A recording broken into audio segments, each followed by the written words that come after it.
All right. Hey, welcome back, everybody, to Surviving Hollywood Podcast. My name's Austin.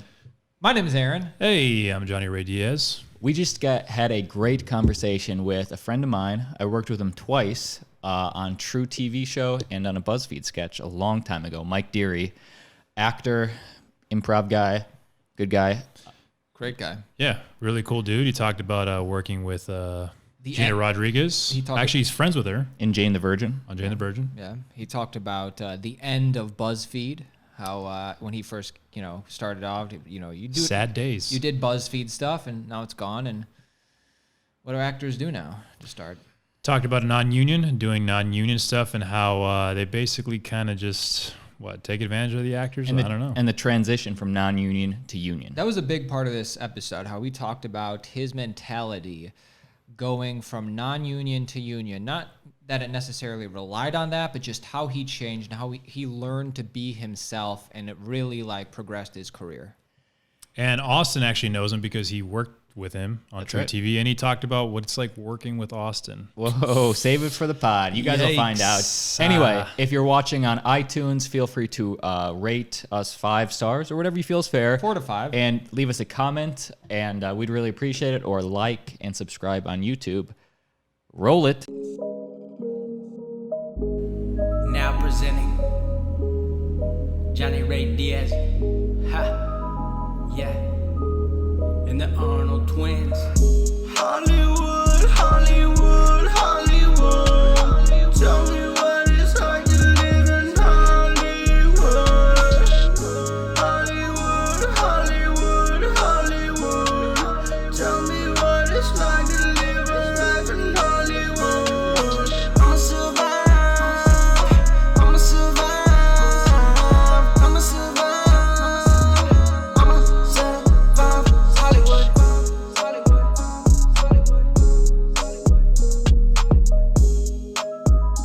Mike, good to have you here. Thanks for having me. Great to have you. It's Glad to be here. 10 o'clock on a Friday night. Yep. Almost 10. Other than podcasts, what's there to do in LA? 10 o'clock on a Friday night. Watch Netflix. Nice, dude. Yeah. What shows you like? Staying in is going on in Los Angeles. Yeah, it is. At a certain point. Blow is on Netflix now. That's a good Blows one. on Netflix. Hasn't it always been on Netflix? No, they just put it on. Yeah.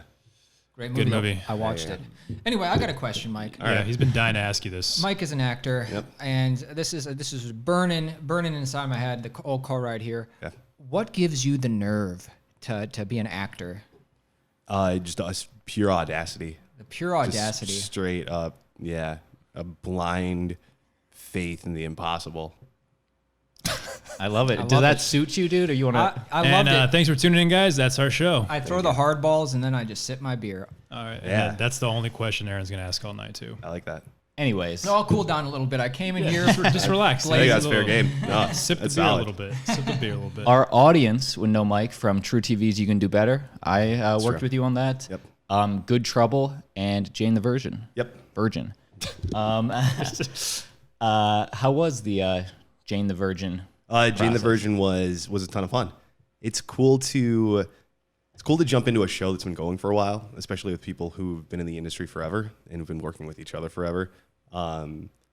It was like family, you know what I mean? And then I had to leave after like 6 days. Yeah. Often hard to jump into a family. Right. No. It's like the new kid at school, Really? no? Yeah, I kind of, but like. But everyone's like, hey, you can sit with us, buddy. It's your cousin Mike. Yeah, well, out here it's kind of. I mean, you get to set and everyone kind of does lock in, and as long as you're on your toes and you've done the work beforehand, I think it really is easy to jump in. I've had a couple of situations where diving into a situation that I didn't know turned out really, really good. That was one of them. Really? Yeah. And this So was why did you say it was unknown? Sorry. This was a guest star or recurring? That was a recurring. That was like a little recurring role. That was for Jane the Virgin's ex-boyfriend who'd been mentioned but never shown on the show, and I played one of his roommates. She doesn't sound like a virgin anymore. No, that's the premise of the show is that she So is you're the father. pregnant from the beginning. Immaculate That's the conception. twist. They're gonna do a spinoff. Really? It's just me. Oh, wow. Sometimes I find I'll take it. when you go on a set and you're not a recurring, if you're like a guest star or something, it's harder to jump into the family. Yeah, it can be. I've had both experiences, but I think that sort of gave me the confidence to A lot of it was confidence. So that was one of those times where I knew that I'd booked a cool role, and for me, like up until that point, I'd done True TV, pardon me, but it was all non-union stuff. It was a lot of BuzzFeed stuff, and a lot of that stuff like pays really crappy. There's not much of Austin knows all about that. Hey, yeah, like We're calling you out, BuzzFeed. let's do it. I love BuzzFeed. Sorry. Are you still working with them? No. Yeah. But I did back in the Is day. anyone still They working don't, with do, them? they don't do videos anymore. A new Oh, crop. this is actually funny. Okay, so we can talk about that. That'll be good for actors who weren't around 3 years ago, because the industry has changed so much. The landscape has shifted. But their BuzzFeed was one of like 78 startups in Los Angeles that all had $1 billion in investors. And the idea was they would make branded content for companies. So Ruffles would say, we want a commercial, but we want it to be super funny and we don't want to pay anything for it. And BuzzFeed was like, yeah, we got you. We'll take it. Our budget's Absolutely. $500. Perfect. That's Perfect. We're used to 200. Yeah. So yeah. And so they just reach into their pool of non-union actors, pay you $150 or like bucks for a day, and then they have you for, I can't remember, 8, 12 hours or something like that, as long as they want, like, and they sort of wring you dry. And then you think about the size of the corporation behind it versus what they were paying people. And then their business model was, I don't know. It's like that scene in South Park where the underpants gnomes show the that slide where it's like steel underpants, question marks, profit. And you're like, how is BuzzFeed making money on this again? Because the companies weren't paying them anything. So anyways, they had a huge roster of non-union talent to dip into, and Don't we know was a it? big, So I think big what you're part trying of to say that. is like, get on that roster, guys. It's That's what I'm the hearing, man. best That was way. 3 what I'm years hearing. ago. That was 3 years ago. Well, Oh, yeah, actually, it's we gone had a now. director, Dan- Daniel De Lorenzo, Yeah. right? That he used to direct these BuzzFeed videos, but he said they annihilated the video department. Yeah, they fired all the fired directors. everybody. Because it couldn't turn a profit. It was like it just didn't add up. The numbers didn't add up. So Is there a BuzzFeed today? Like, is there a place that actors, non-union ones, that are, I don't know. I think like maybe Snapchat, like Facebook, individual ones are going that direction. Yeah. But a lot of the big corporations, like Apple, is going to set the tone from here on out, which is really cool. I think that this is a really neat time to be an actor in Los Angeles. what do you mean? Whoa, I Apple. love it. Yeah. Well, Apple. I can't say that this is certain, but this is the timing was very suspect. This summer, Apple expanded their initial investment in original content from like $1 billion to $6 billion. It was announced publicly maybe 2 weeks after the Mandalorian trailer came out. I'm assuming wow. that behind the scenes, they saw what Disney Plus was doing with their content and how much quality there is behind it, and they were like, "Ah, shit, we gotta." Let's Also, they add have some more." carpool karaoke. Carpool karaoke. I see Will Smith driving the Jonas Brothers around. Exactly. It's only good with James Corden, no? Have I you mean, guys ever whatever. seen one that wasn't on James Corden's show? No, well, that's how it originated. Yeah, that's where it started, right? Yeah, but nobody watches his other ones. Yeah. Well, I mean, it's Not a an big- easy brand. Except Corden me. fan. Does he have other podcasts? Does he like do other things? James Corden? Yeah. He does raps. He does freestyle He- rap. he does rap movies. battles. He He does movies. Yeah, but I mean, but his only podcast is Carpool Karaoke, right? Or that's his like claim to fame. What's apart the- from It's a the TV show. show. The bit. It's a bit in a TV Yeah. show. The Now bit on the it's show. but now it's its own show. Yeah. Yeah, it's his own show on the streaming service. But right? he's a on producer. Apple or whatever. I thought he was a host. No, on the one that the spinoff that's not on his own show. That's on Apple. He is the producer, but Oh. he's, on the Apple one he's not the host. Like you said, Gotcha. Will Smith is that driving around- makes more Yeah, sense. yeah. Okay. All right. Yeah. I cut and pasted his face over Will Smith's body. Don't do that. All right. Sounds like it's good. I was looking up past interviews with you, and I saw this one, not interview, but thing you put out on Facebook, your worst audition. One of the worst auditions you did for Good Trouble. We know two guys on Oh, Good yeah. Trouble. Could you enlighten us? Good. We Yeah. Sharonus and Max. That Yep, was exactly. bad. That was Yeah, you It was booked it. frustrating. I did book it. nice. Because I nailed the audition, but the stress around it was like shit. I walked in the audition room and I had it down like pat, and it was for the role of a lawyer. It was very jargony. And I sat down and I got through it maybe 3/4 of the way the first time, and then a dump truck started just smashing things outside. And he was like, "Oh, I'm so sorry. That happens sometimes." He was like, "It's Tuesday. Like that's that's normal for Tuesdays. And I was Garbage like, day. all right, that's cool.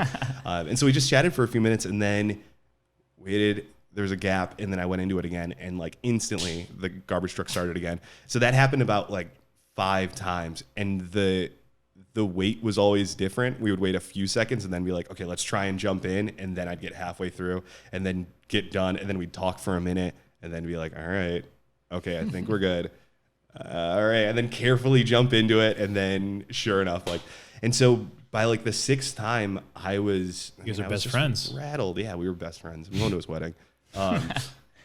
Yeah, I almost think that in my nerves. the bonding thing, that was a happy surprise because you did get a chance to bond with him. That is true. And he got to see that I, like, through each and every take, when I had the opportunity to give it a go, like, I was in the moment right away. So I think that was part of it, too. Did he ever say, like, hey, I know the truck is there, just keep going? Use it.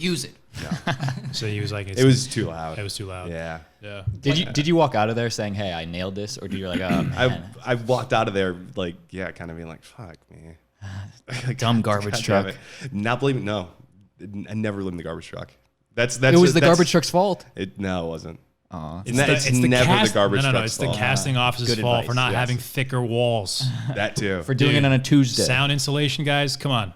I went straight Seriously? to HR. I dropped him a note, and I was like, you need to fix this. That's not cool, man. You gotta go straight to SAG. Disruptive. That too. Oh, I wonder if it's not too late. Hey. Is there a statute Exactly. of limitations on annoyances? Well, if you're prepared to wait a couple years to get any response. That's a good point. I love SAG. So when you worked on Jane the Virgin, who Yes. did you work with? What actors? I worked- Regina Rodriguez? Yes. Okay. Who else on the show? Andrew Matrazzo from. He's the main guy, right? No. He was Andrew Matrazzo also played the other roommate along with me. He was another co-star, and he was on Teen Wolf, and we both were on there with Tyler Posey, and he was the one who played Jane's old boyfriend. Gotcha. Yeah. How was Gina? Gina's awesome. Gina's a homie. So I've known Gina for about 4 years. Her okay. and her husband and I did improv at UCB. We took a 201 class together. Oh, dope. And he Advanced. yeah, we were telling some real good game, throwing some great like third beats, like advanced level shit. Nice, dude. We were both at a theater over on the west side, the Improv Space in Westwood, and he did a co-star on Jane the Virgin first. And that was like the first time that any of us had booked a role, like a TV role. So we were like, oh, dope. Like, let us know how it is.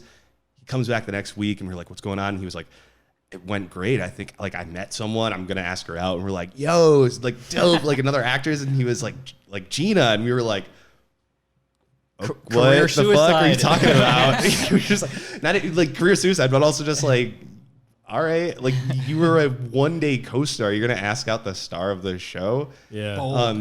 Dearie, but yeah, sure enough, like she went for it right away, and they're married now.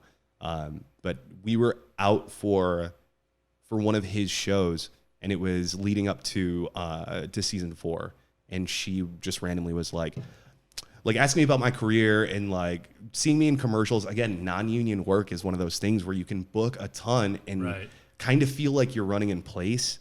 It's a monkey on all of our backs. Yeah. And it's not necessarily even non-union work, but I realized it's the mindset that I was in, trying to chase like the SAG card or chase that first big booking and not really taking the time to really be grateful for the things that I had already done and for the opportunities as they came along. It's always that sense, I had that chip on my shoulder. I was just like, I want to like break through. I want to make it. But these are all just nebulous concepts that for myself, I hadn't really nailed down. And so I was just always chasing the dragon. You know what I mean? So what was that turning point? Was that Jane the Virgin? That was part of it. That was a cool moment where she recommended me for the role, and then I still had to go through the casting process, but I wouldn't have gotten called in for that if she hadn't believed in me. And then that also gave casting more, a little bit more like boost in my sales. Yeah. And being on set and seeing her act, and also like having interacted with her off set, that was a huge moment for me. That was one of those moments where it hit me again when I was thinking about, I forget his name, Jason. Derulo. That's the one. From Arrested Development. Oh, Jason Bateman. Bateman. Jason Bateman. Yeah. Love him. So his performance I feel like you could transpose his performance from Ozark to Arrested Development To pretty everything handily he to does. pretty much anything. He's the same in like almost every. The put Yeah. upon every man. Absolutely. He's got that righteous indignation, which is like Yeah. a beautiful note. But very to natural, play. supernatural. Supernatural. Yeah.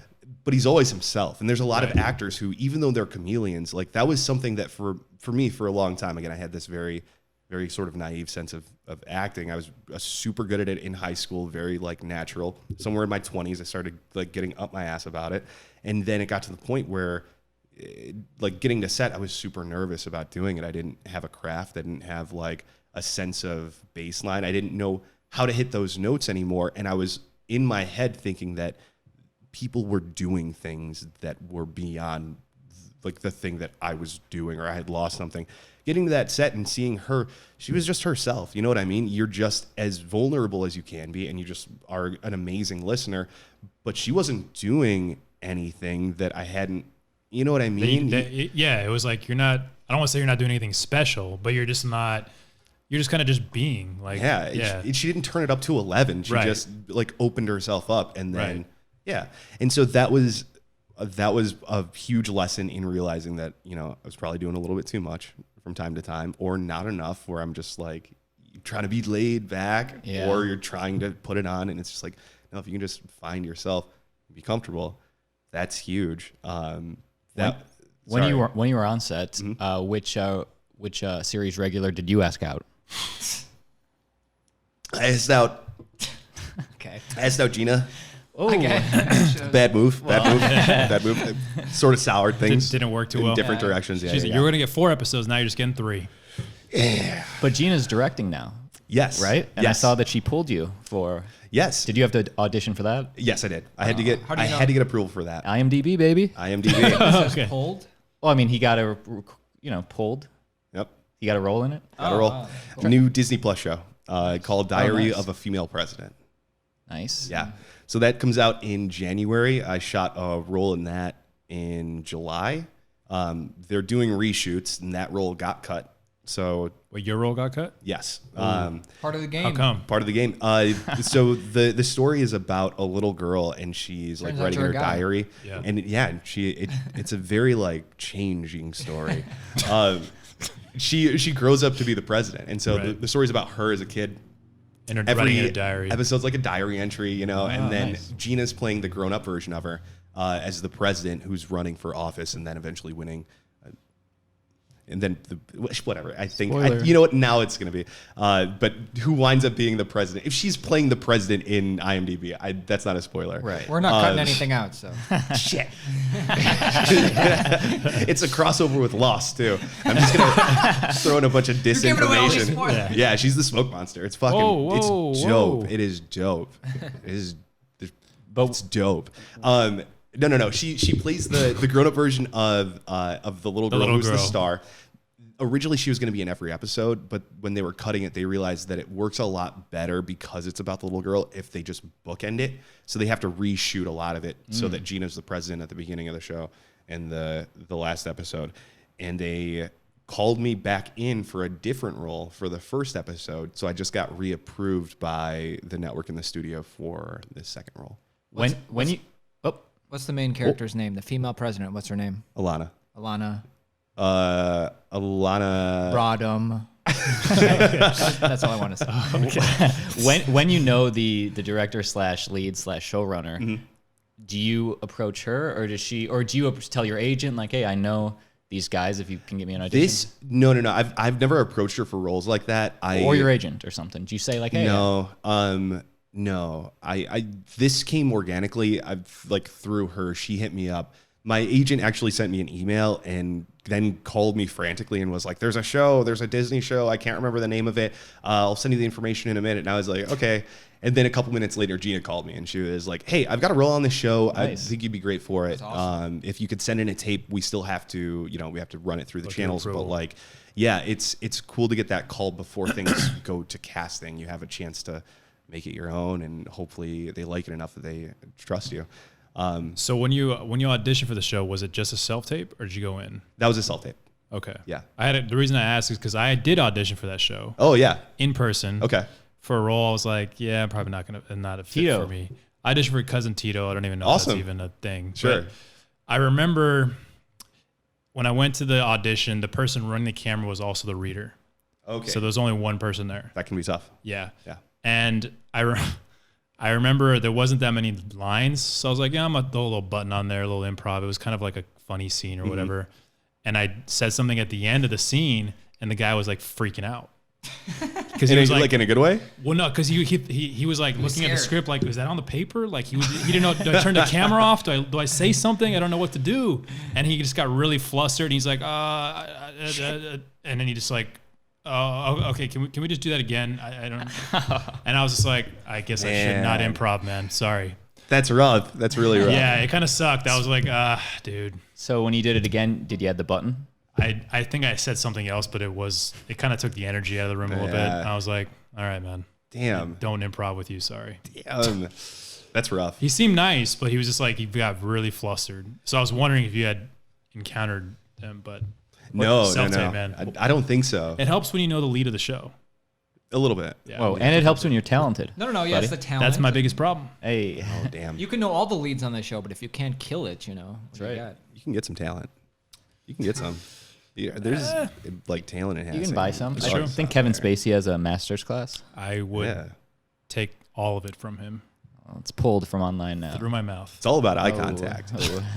So just Ooh, hot- like hot take. hot take. Just it's all about eye contact. If That's you it. slam a 5-hour energy before a take, like If you slam done. if you slam 3, you get an Emmy. done That's times the way 3. to do it. Yeah. Heath Ledger did it. Look what happened to him. Oh, dude. How many What? inappropriate things can you say in Too late. Too late. You know what? That eye contact thing All right. brings me to a question that. Can you stop looking at him when you look at him when you say it? Well, I'm just trying to think of this question that we've asked from time to time on this podcast. You've been acting in LA for multiple years now. Looking back, what do you wish you knew? Like now that you're a little more experienced, that you wish you could tell your younger Just self. be yourself. Like just figure out who you are and just be that. There are a lot of things that a lot of assumptions that I made about the industry and a lot of ways that I approached it that really, I'd say, evidenced by like my naivety about it. I think that again, a lot of it goes back to again the moment where the camera turned on for the first time when we were doing the walkthrough take on Jane the Virgin. And I didn't know how TV worked because again, I only really worked on BuzzFeed things. The True TV thing was a lot of fun, but it's a little bit different when you have a narrative and it's a host-driven show. Absolutely, So and it's they're on bits. a proper and it's a proper set where you have to move an entire team from one side of the warehouse to the other, as a crew. So everyone has to fucking clear out, come back in, and we did the walkthrough with the director, and it was him, the AD, and then the DP, and then me, Gina, Tyler, and Andrew, and the director was just like, all right, okay, let's see it. And action. And I think I had the first line, and there was no lead up to it. They didn't say we were going to do like fake take. It was just sort of like, all right, let's do it. And it was very much like a sort of a play rehearsal. I got through it. I mean, I had a couple lines, but I kind of assumed that I would have more direction on set. And we did it twice, and he was like, okay, and then turned to the DP. They talked about how to shoot it, what angles they were going to do. And then we flew out. They brought the cameras in. They brought us back in 10 minutes later, and then we shot it. And that was such a lesson in like, you have to be so comfortable in turning it on, just being yourself. And that is really, it comes down to just being comfortable being myself at all times. Like that's something that has gotten me through some hard shoots, some really, really tough commercial shoots. I was the I was going to ask you about this. You were the main guy, the Flo or the Paul, but for what? For Microsoft? It was for a company called Oh, I can't even remember now. It was like a few years ago. Yeah, they don't pay me anymore, so I don't have to say the name. They got bought out by a different company. I thought it was a big name brand. It's a huge company. They were like the number 7 software company on the planet, but you've never heard of them. They basically take huge Windows, HP? Anybody? HP. No, HP, but go 5 more down the list. Yeah, Acer. pretty much. Acer? It's no. It's basically like what IBM was in the 90s, how they did servers, but no one knew what a fucking server was back then. This is the company. Oh shit, I still can't remember the name. Lenovo. No, it's not a computer company. Oh, okay. Software. Something right. Connections or something like that. But it was a pretty solid company. Who and gives the a shoots shit? were They're not in business huge. anymore, right? The shoots were intense. The shoots were like so much jargon, and I had one 5-minute monologue that was just information technology bullshit straight to camera with 60 extras floating around me. For what purpose is this 5-minute monologue? This was for the website, but then they chopped that up. That was sort of like the centerpiece, and then there were 4 other commercials that were like, we're going to take this little part, we're going to make it a little bit more conversational, we're going to have you walk down the street and say it straight to camera, and then we're going to have extras cross behind you, and then we're going to do that in 4 different types of configurations over 5 days. But isn't that money for each one they cut? Isn't that they're paying you for another commercial? No, because it's non-union. And you have to negotiate however the fuck you want. You know what I mean? If they had, I did wind up getting an extra cut for each commercial, but that was pre-negotiated. It wasn't like That's what I mean. You got an extra per one. You got paid. Yeah, well, with SAG commercials, it's a little bit nicer because sometimes you'll start with a 60, and then they'll be like, we're probably gonna do a 30, and then like 2 months later they chop it up into 615s, and then you're like, this has never happened to me, but I'm like, I've heard of it. Aaron and I worked with Paul from Sprint and Verizon, and how was that? And it was great. Awesome. Super great guy. But he, just because of how many different the jargon, how much different jargon for each different piece, he just like total pro. He just said, "Hey, give me the lines right in front of me for these specific little change ups of the 15-second spot versus the 30-second spot, whatever." Yeah. So by that time in your career, you can just ask for, "Hey, Paul's a Just pro. give me cue cards. yeah." Yeah. Teleprompter. I wish I had done that. For- Those walk and talks are actually harder than they seem. Suck. I've done those before, and it's like, it changes when you're like, I got to walk and grab this and pick this up while still like saying dialogue, but not, you know what I mean? It's just Turn and point at something that doesn't exist. Right. I know. Look back at the camera. Yeah. Acting. This shit sucks.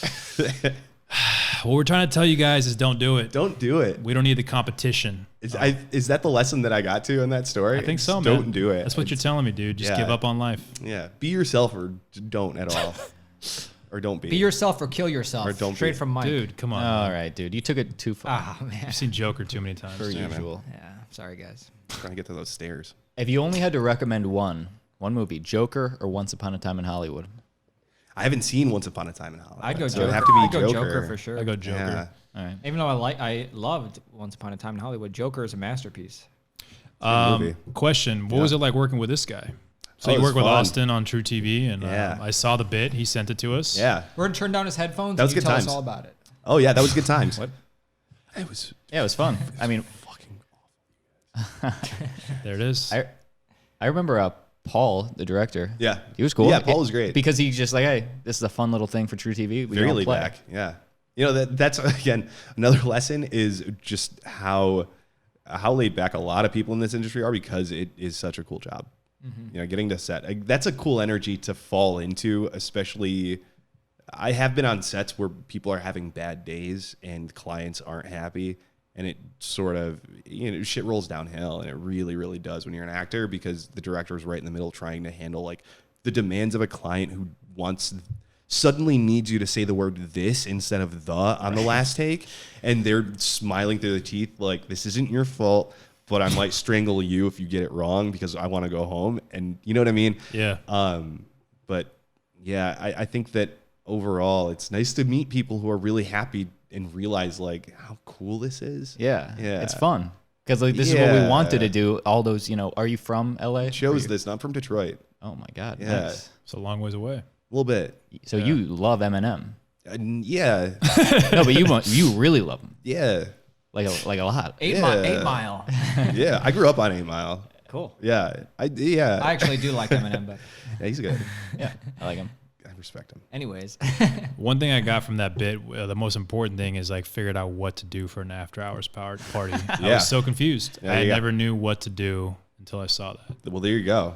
It was so informative. It's, I mean, you shouldn't point at me. I didn't. You got to thank the host of the show. I think Adam. But Abby, you guys were in the Abby. situation, and you resolved it. That is true. I was like, "Hey, man, The thing it's is, your birthday, dude." The thing is, you just watched that clip. Mike hasn't seen it in years. It's been a couple of years. He's like, "It was my birthday." I don't really know. Well, that was what the whole thing was. All right. And the last thing I wanted to make sure I asked you before we just, kind of go into idle chit chat about Hollywood. I'm sure Mike's got some questions for us. Yeah, please. The whole second half hour that you'll be here for, it's all going to be about us. But Pearson. Dude, Yes. I love Suits. At least the first 5 seasons that I saw. That had very, very little to do with that. What? But you're on it. It's a I'm spin-off on it show for, of Suits. Yeah, I'm on it for 2 episodes, but that was one of those situations where I was very excited to be there. I had very, very little to do. I had half a line, and I spent all of that time kind of like being nervous and very much being like, this is cool. I don't know anyone here. Kind of having that sensation of being the new kid in school. Being the and- next Meghan Markle. Yeah, and I and also like being in the car with, she's so good. She's so the main- good at that. Yes. Yes. She's amazing.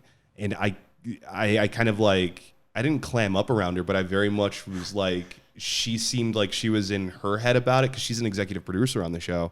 So at that time, I still didn't know what executive producers did. And I was kind of like, oh, I think she's thinking about things that are way above my pay grade. And sure enough, of course she is. She's thinking about like season 2 and like doing scouting for episodes that already have a release date, but they haven't shot yet, which are things that were so beyond me that I was like, I'm just driving this car. This is fine. Has season 1 aired yet? Yeah, it aired this summer. And they're definitely going to be a season 2. I don't know. Okay. I think so. The ratings were fantastic, but I don't know if there's a season 2. What network is that on? It's on USA. USA. Okay. Yeah. Did you guys watch Suits?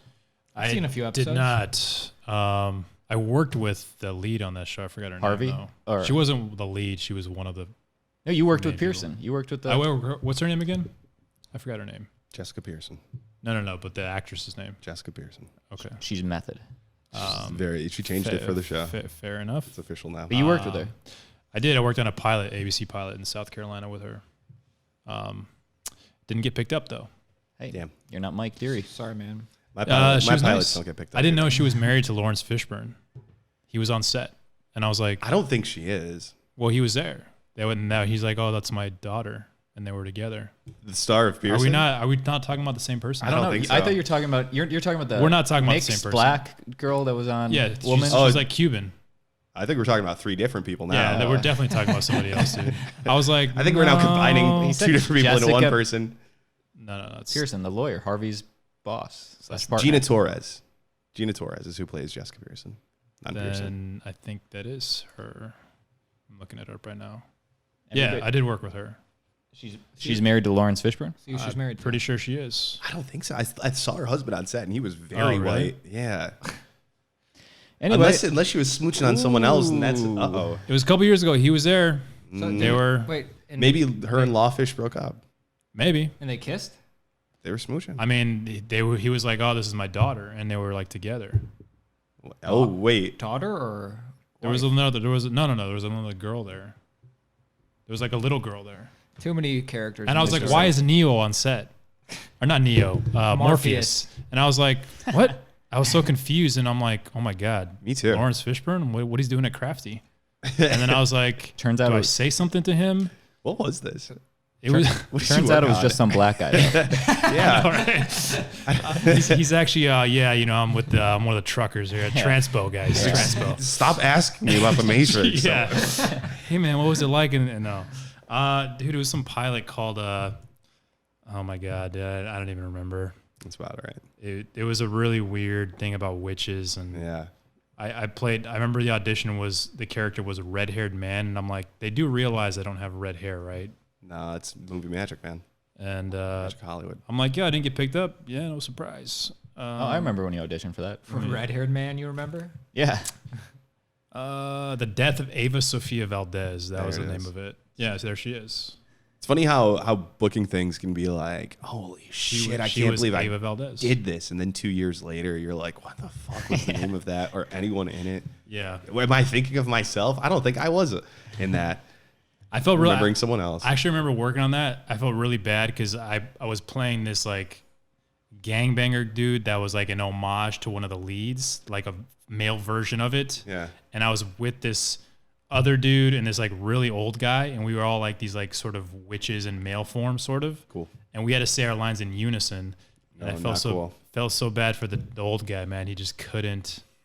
I was like, they couldn't say the line. He didn't memorize them, or the director was like, hey, on this cue you guys have to say the line, and like every time the cue came, we would say it, and he would be like, do you think it's because he was not memorized, or because he was just old? And I just don't think he was prepared. I'd bump him. Damn. I get somebody else. I felt bad for him though, because he's an older dude, and the guy was trying to be really nice. The director was like, hey man, we really need you to, and then like his line, he was like, look, I really hate to say, I got to give you line readings, man. He's like, the way you're saying it doesn't sound real. I was like, that sucks. That's heartbreaking. Yeah, that's I felt really bad. But it happens every day, right? That's really Every day heartbreaking. to you, to all of us, to all of us. As on, We I sat and the director was like, got real angry because someone couldn't get the line like right.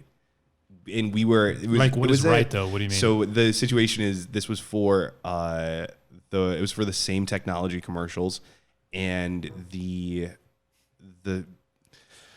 idea of like this commercial was the big intro that they were going to play at, I don't know, tech conferences on one of those, the TVs on a closed loop. And the idea is that I pull up to their business. It's 4 older business people. I pull up in this like cool old 60s Range Rover, and I'm like, Whoa. hop in. I'm going to take you to the future or some shit. They get in and we drive through the desert, and we pass these like weird things. We're in like a warehousey, deserty district or whatever. And we pass like someone walking a dog, but it like, you see the dog and the leash, and then there's like a pan take from someone's perspective in the car, and you see it's a drone walking the dog. It's all very clever writing. It's high budget. High budget.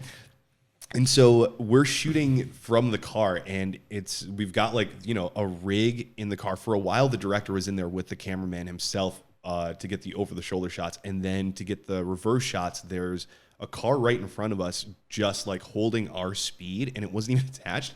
They put me behind the wheel. It was fucking dope. Wow. But the director is on the back of the rig in the car in front of us, and we're going like 15 miles an hour. We're going down a runway at an abandoned airfield in like Santa Barbara, California. And they need to get the shot from that direction because they want the sunset. We're running out of light though. And every time we go down, we have to cut all the way back, and it takes a few minutes to reset.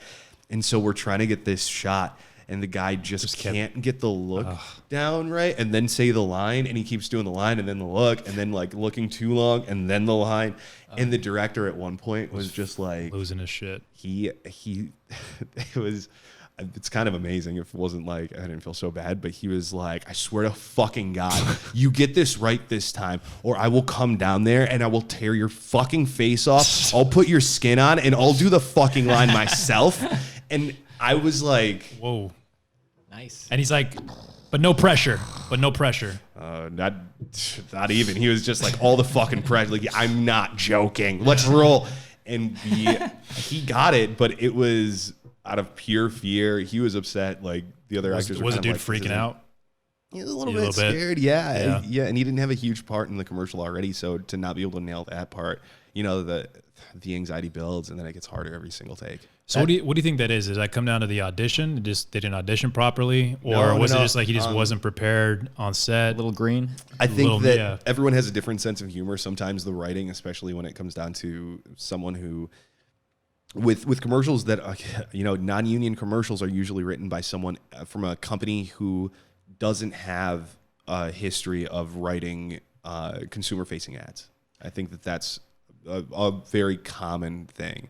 You see someone from their advertising department or marketing or one of the executives, and they all collaborate on like the ad process and what they want to present to, you know, the consumers. They hire a director. Maybe they'll hire an advertising firm that's worked in TV before, but a lot of non-union commercials are done in-house. And I think a lot of it comes down to the writing. They hire actors because we're really good. A lot of non-union actors are much better than they're paid for. There's no difference between me now and me like a couple of years ago. I'm more confident. I'm definitely more skilled because I've invested in that. But like fundamentally, if I had done that work 3 years ago and I was still non-union 2 years ago, it wouldn't have been any material difference, but you're not getting paid the same. And because of that, the entire structure isn't designed to support good performances. You're not dealing with words that are designed to be read by actors. You're dealing with someone who's like, our company sells pencils, and what we want people to know is how fucking tough the wood in our pencils are. So you're going to say the word pencil wood 16 times, 17 times, you know, and you're like, and make it sound good, action, and you're like, come the fuck on. So when it doesn't work and you know that it's kind of not your fault, you can't say that to them because you got hired to make it sound good. It sucks. And then you get a note. Catch-22. You get a note. The director's like, "Hey, I'm getting a note saying you got to say pencil." Pencil. Pencil with a smile. Fucking smile. Yeah. Yeah. It's intense. I think that there's a lot of. I have a lot of empathy and sympathy for that side of it. For that side of it too. I also know what it's like to be like in the not so creative side of a company, working on the creative side and wanting to do more, but not having the resources. You know what I mean? It's all a balancing game. We have about 2 minutes left with Mike. Busy guy going to premiere tomorrow. Yeah. What premiere? Honey Boy. Your favorite movie, dude? I saw Peanut Butter Falcon. I didn't see Honey Boy. Oh, my bad. Someone told me I told that him was you did. awesome too. I want to see Honey Boy. You're Honey in that? Boy won like best script at Well, he's Pasadena seeing Film it. Oh Festival. no, I'm not in that. Sorry. Oh. I'm seeing it. I didn't hear that. I don't know what was going on. Mike plays the little guy. You said that really casually. I don't know what the movie's yeah. about that much. He plays Shia LaBeouf. Right. Honey Badger. Was Anyway, we got two- Good, Nick. Peanut Butter Falcon was 2 good. minutes left. This Yeah, is for 2 everybody. minutes. Final thoughts.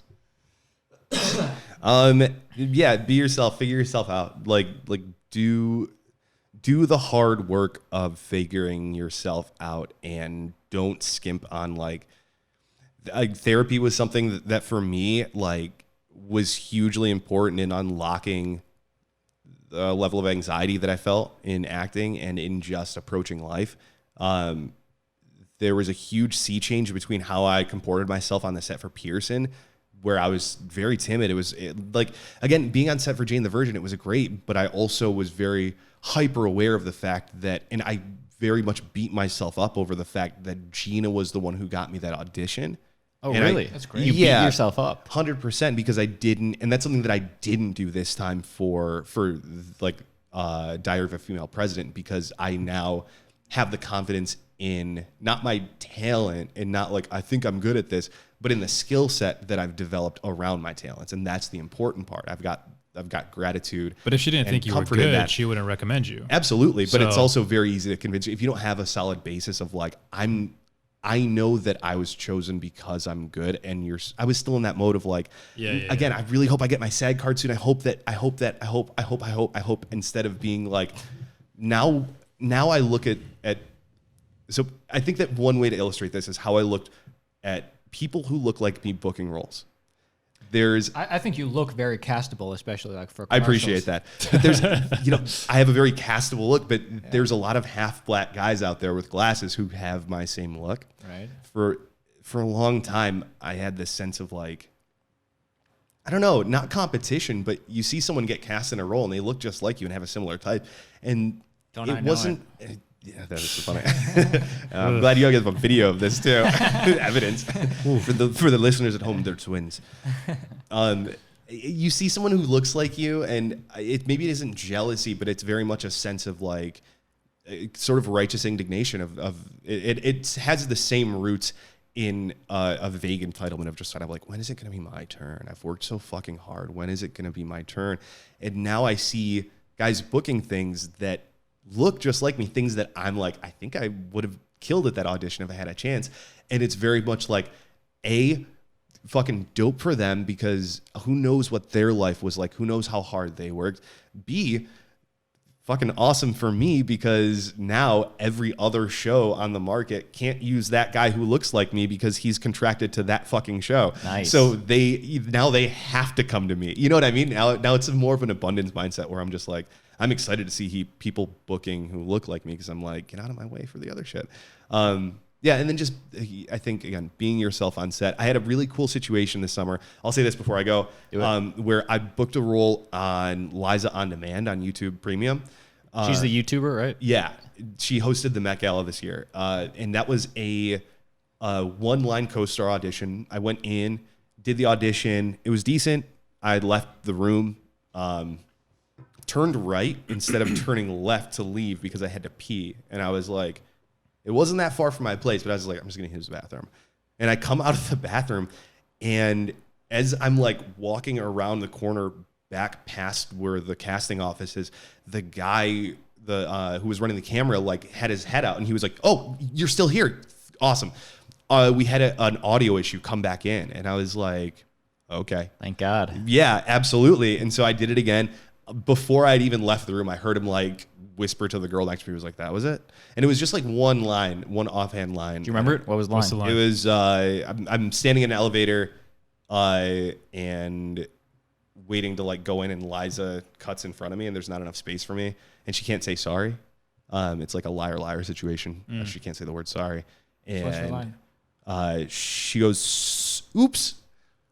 And then I turn to the guy next to me and I go, did she just say soups? I love it. Booked it. So I booked that. And so I booked that. I got to set. They wound up adding me to another scene. So when I got to set, I was already kind of like, I was just in a great mood, and I was very grateful to have booked that. The whole situation getting me there was super cool. I started like, I don't know, chatting it up with the makeup and hair artist like I always do. But I was just kind of in a mood where I was very much like, I don't know. I was emanating gratitude at every moment and every turn. And I wound up getting added to another scene in that episode. And then when I was time to leave, I went to say goodbye to the producers, and both of them looked at me and they were like, wait, what are you talking about? Like, and I was like, that's all you wrote for me. I don't have any more lines. That's your fault. And they were like, well, we feel like we wasted you. And they started looking at each other and like took my glasses off. They were like, wonder how different he looks like with his glasses on and off. And then Liza walked up and we started chatting, and she was like, awesome. It was amazing. I got an email from my agent later that afternoon because the producers had run into casting at the office, and he was like, this never happens, but the producers were raving about Michael's performance on set. For your one line. For my one line Nice. that turned into two scenes, and they were like, and they want to see if we can bring him back at some point. 2 weeks Nice. later, I got an email, and they brought me back for a different role in a different episode.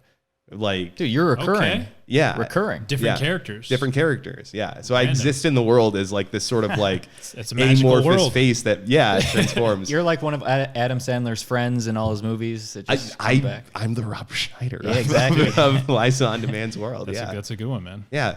Hey, Mike, appreciate you coming on, man. Thank you guys so Love it, much. dude. Thanks for Yeah, coming thank by. Love the positivity. Appreciate Where it. can our audience find you? You can find me on Instagram at Mike Dearie. You can see me on Diary of a Female President coming out on Disney Plus next January. And that's pretty much it. Other than that, I'm baking bread and I'm going to bed early these days. I'm 32. And Pumpkin? like that is the shit. Baking bread? Sourdough. Not Nice. pumpkin spice? Tom Papa. No, just straight up like classic. Just bread by itself. Classic nothing in loaves. nothing in the Like, middle. Yes. Wow. Classy. You have a bread maker, No. or you use your oven? Yeah. I do it Recipe by hand. online. I started out like with the recipe online. It takes like 24 hours to make sourdough. It's That so sounds much like fun. a long process. Well, you have to keep worth some it. of it for next time, right? Yeah. How long does it Yeah, last? see, this guy couple knows. days. Couple days. Yeah. Seen some YouTube videos. Yeah. It's an arduous process. 20-minute video on making bread. It's fine. Yeah. Whatever. Like he said, be yourself, and he's definitely being himself. Be yourself, There just it like your mom is. says. It's the most There it important is. lesson. Right. All right. All right, let's go get some Thanks for coming sourdough, by, man. boys. Thanks, Mike. Thank Thanks, you guys. man. Bye. Cans off. That was awesome. Good rehearsal. That was awesome. Should we film one? Sweaty. Yeah, let's do it.